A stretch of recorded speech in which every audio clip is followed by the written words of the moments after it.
Hello students, this is Ajay Kumar. Welcome to Easy Technical Education. Students, today we will discuss about Biot-Savart's law, mean magnetic field due to current element. As we know about Ampere's law and Biot-Savart's law,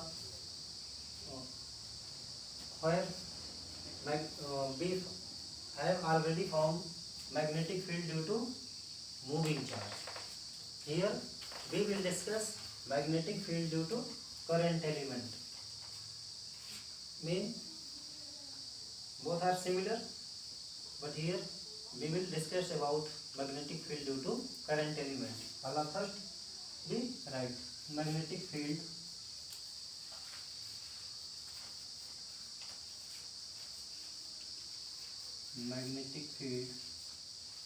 due to current element.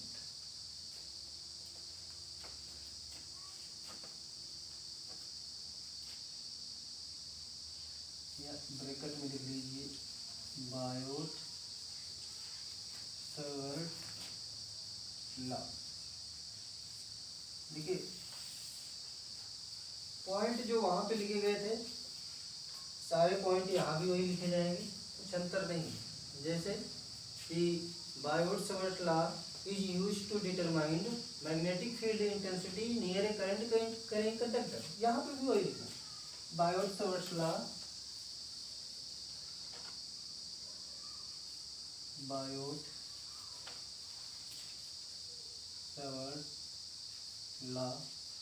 is used to determine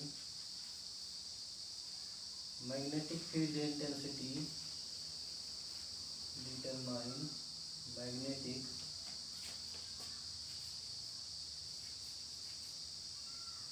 field intensity near a current carrying conductor.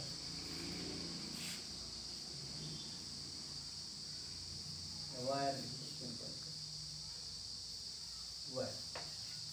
If Biot-Savart's law is used to determine the magnetic field intensity near a current carrying conductor.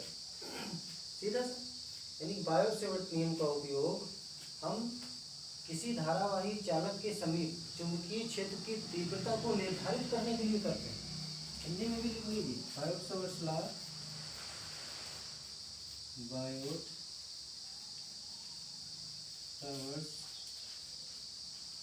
नियम का प्रयोग किसी धारावाही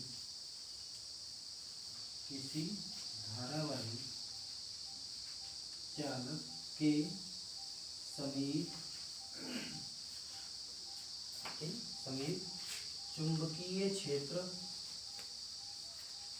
चुंबकीय क्षेत्र की तीव्रता ज्ञात करने के लिए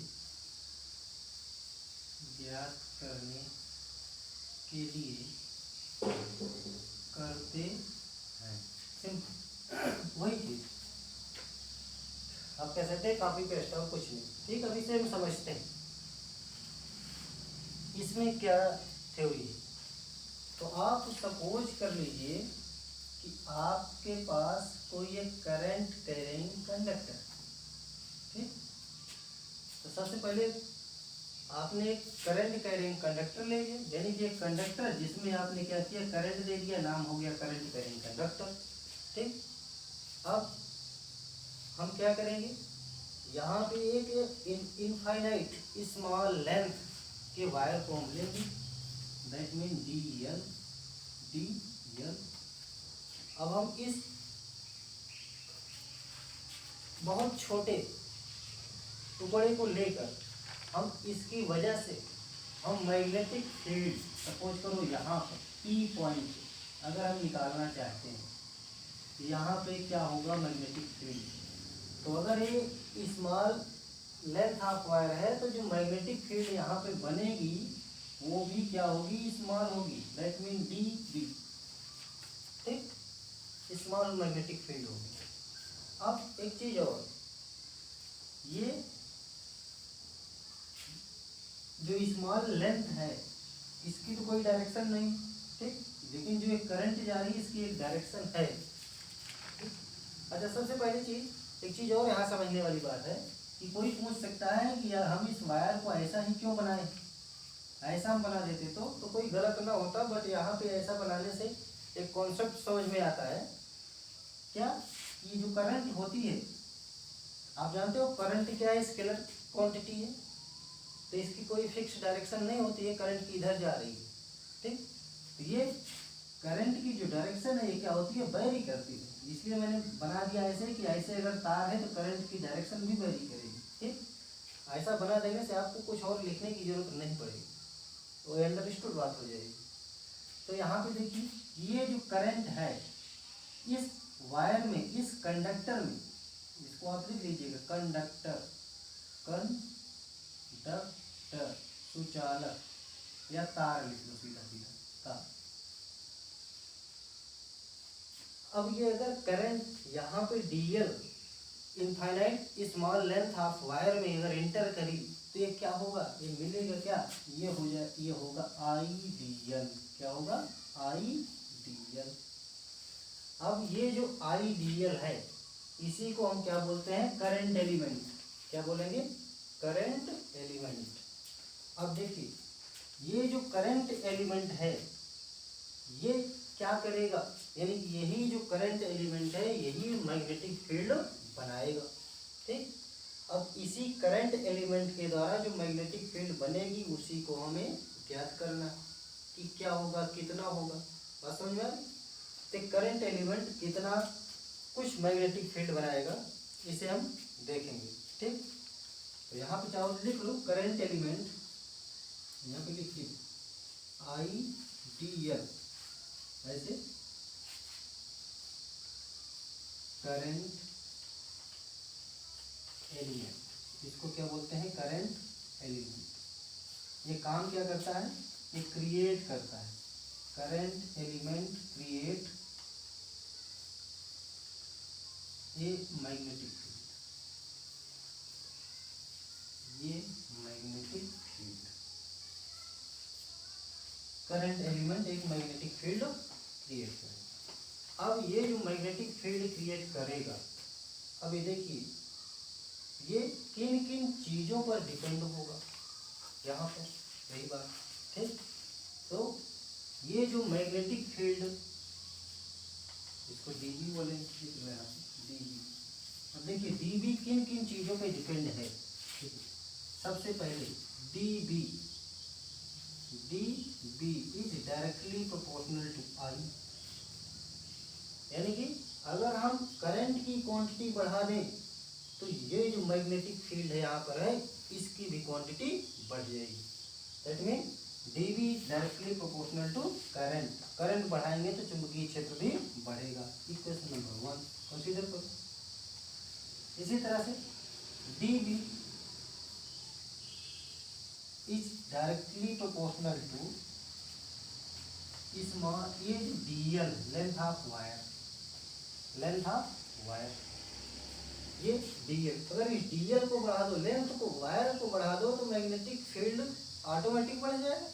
अरे भाई छोटा सा तार है तो थोड़ी दूर में चुंबकीय क्षेत्र होगा, लेकिन अगर तार बड़ा है बढ़ ज्यादा दूरी में चुंबकीय क्षेत्र होगा। सिंपल। Question number 2। अब इसके बाद ये आपका जो मैग्नेटिक फील्ड है एक और चीज पे डिपेंड है।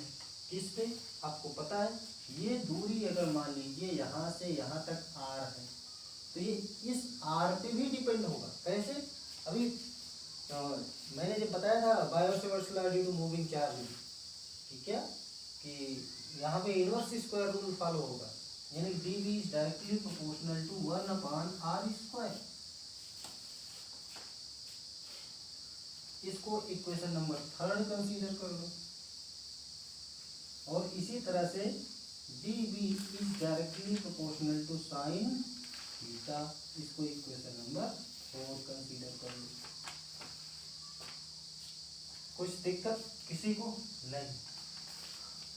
अब देखिए by the equation 1 2 3 and 4, by equation 1 2 3 and 4, समीकरण 1 2 3 और 4 के द्वारा आप क्या लिख सकते हैं कि D B is equal to, एक कांस्टेंट में लिख देता हूँ, mu naught upon 4 pi, mu naught upon 4 pi into I D L sine theta upon are square, ऐसा लिख सकते हैं। D B is equal to mu naught upon 4 pi I D L sine theta upon are square. ये आपका हो गया Biot Savart's law, यानी कि magnetic field due to current element. बात समझ में? अब आप इसे चाहो तो वेक्टर फॉर्म में भी लिख सकते हो, वो भी बता दे रहा हूँ, पर पहले इतना आप समझ लीजिए क्या है। ठीक, कि Biot Savart's law, magnetic field due to current element, इसमें क्या है कि सबसे पहले तो आपको लिखना वही है जो magnetic field due to moving charge में आपने लिखा था कि Biot Savart's law is used to determine magnetic field intensity near a current carrying conductor. Biot Savart's नियम का प्रयोग धारावाही चालक के समीप चुंबकीय क्षेत्र की तीव्रता ज्ञात करने के लिए करते हैं। सिंपल सा। अब आपने कॉन्सेप्ट तो लिया था या आपने सपोज किया था कि माना किसी धारावाही चालक में आई करंट इंटर किया, यानी किसी धारावाही चालक को आई करंट दिया। जब आई करंट दिया फिर क्या हुआ, इस धारावाही चालक के हम इनफाइनाइट यानी बहुत छोटे टुकड़े जिसकी लंबाई डी एल है, क्या डी एल को लिया। जब ये धारा इस छोटी टुकड़े में पहुंची तो ये क्या मिलकर बनी आई डी एल, क्या आई डी एल। तो इसी हम आई डी एल को करंट एलिमेंट कहते हैं। ये आई डी एल क्या है, करंट एलिमेंट है। ये करंट एलिमेंट काम क्या करता है कि current element create magnetic field, current element magnetic field create करता है। अब ये जो मैग्नेटिक फील्ड प्रोड्यूस होगा ये किन किन चीज़ों पर डिपेंड होगा, तो ये magnetic field directly proportional to current. Magnetic field अगर हम करंट को बढ़ाएंगे तो हमारा चुंबकीय क्षेत्र बढ़ेगा, अगर हम लेंथ ऑफ वायर को बढ़ा देंगे तो भी चुंबकीय। अब इस तरह से D B is directly proportional to 1/r² और D B is directly proportional to sine theta. ये इनको आप समीकरण आपने मान लिया था 1 2 3 4, तो आप लिखेंगे समीकरण 1 2 3 4 से आपको मिलेगा कि D B equal to mu naught upon 4 pi I D L sine theta upon are square. अब आप इसको चाहो तो वेक्टर फॉर्म में भी लिख सकते हैं। किसमें, वेक्टर फॉर्म में, यानी कि आप ऐसे लिख देना vector form, vector form. Vector form में लिखने के लिए आप क्या करोगे, आर से ऊपर नीचे गुणा कर देंगे, लिख दोगे कि मल्टीप्लाइंग, इसको इक्वेशन ए कंसीडर कर लो, multiplying r in nominator and denominator, in nominator and denominator. Hindi में लिखेंगे अंश और हर में आर से गुणा करने पर, स्मॉल आर लिखो, स्मॉल आर। अंश और हर में ऐसे लिखो, अंश और हर में स्मॉल आर से गुणा करने पर, गुणा करने पर। अब जब स्मॉल आर से आप गुणा कर दोगे तो क्या मिलेगा, इसे देखते हैं। Mean D B, D B is equal to mu naught upon 4 pi I D L sine theta upon are square. ठीक, इंटू आर अपॉन आर। अब एक चीज और देखिए, यहाँ पे ये डीएल आर साइन थीटा, यहाँ पे एक चीज मिल रही है क्या, यहीं पे देखो, डीएल आर साइन थीटा। इसको आप और क्या लिख सकते हो, इसी को लिख सकते हैं डीएल क्रॉस वेक्टर आर, लिख सकते हैं क्रॉस प्रोडक्ट। देखो डीएल आर साइन थीटा ऐसे लिख रहे हैं, इसकी जगह क्या हो जाएगा, डीएल क्रॉस वेक्टर आर। इसको आप ऐसे कुछ लिख सकते हो, I dl into vector are upon, अब आर स्क्वायर इंटू आर क्या हो जाएगा, आर। ये आपका एक नया इक्वेशन मिल गया वेक्टर फॉर्म का। आप यहाँ से लिख सकते हैं D B is equal to mu naught upon 4 pi I D l का vector are upon r cube. ठीक, d B equal to mu naught upon 4 pi I D L cross vector are upon r cube. ये सबको समझ में आया, एक बार फिर से देख लेते हैं। डी बी इक्वल टू क्या आया, mu naught upon 4 pi I D L sine theta upon are square. अब म्यू नॉट अपॉन 4 पाई की वैल्यू मैंने आपको पिछले वीडियो में बता दी थी, क्या हुआ था, 10⁻⁻7 टेस्ला मीटर पर एम्पियर। सिंपल सा, यानी कि इसकी वैल्यू क्या आएगी, 10⁻⁻7 म्यू नॉट अपॉन 4 पाई। इसको सॉल्व करोगे 10⁻⁻7 टेस्ला मीटर पर। ठीक, तो यहाँ से आप क्या करोगे, अंश और हर में आर से गुणा कर देंगे। आर से जब गुणा कर देंगे तो हमको मिलेगा क्या, म्यू नॉट आइडियल, और सॉरी चलिए ठीक है, mu naught upon 4 pi into I dl sine theta into are upon are square. तो यहाँ से I dl I vector dl cross vector are upon are cube आ जाएगा। क्यों, क्योंकि d l r sine theta equal to d l into vector r. यहाँ से देखो d l r sine theta एक जगह लिख लिया आपने, इसी को आप लिख सकते हैं d l into vector r. ये r square into r cube. तो यहाँ से देखिए डी बी इक्वल टू क्या हो जाएगा, mu naught upon 4 pi I vector D L cross vector are upon are cube. ये आपका इक्वेशन बी हो गया। यानी कि इस इक्वेशन से हम क्या, मैग्नेटिक फील्ड इंटेंसिटी निकाल सकते हैं किसी भी करंट कैरिंग कंडक्टर की। और कंडीशन क्या है कि यहाँ पे जो करंट फ्लो हो रही है वो क्या होनी चाहिए, कांस्टेंट होनी चाहिए, वेरी नहीं करनी चाहिए। वेरी करेगी तो हम कौन सा नियम लगाएंगे, हम पियर्स लॉ यूज करेंगे। ठीक, तो यहाँ पे मैग्नेटिक फील्ड हम आसानी से फाइंड आउट कर सकते हैं ड्यू टू करंट एलिमेंट। बात समझ में? तो अब मुझे उम्मीद है कि आप लोगों को ये वीडियो अच्छे से समझ में आया होगा। अगर किसी को कहीं भी कोई भी दिक्कत होती है किसी भी वीडियो में, तो आप लोग मुझे कमेंट करके बताइए, मैं आपकी समस्या दूर करने का प्रयास करूँगा। अगर आप लोगों को ये वीडियो पसंद आया तो आप लोग इसे लाइक, सब्सक्राइब और शेयर करना न भूलें। Thank you, thanks for watching.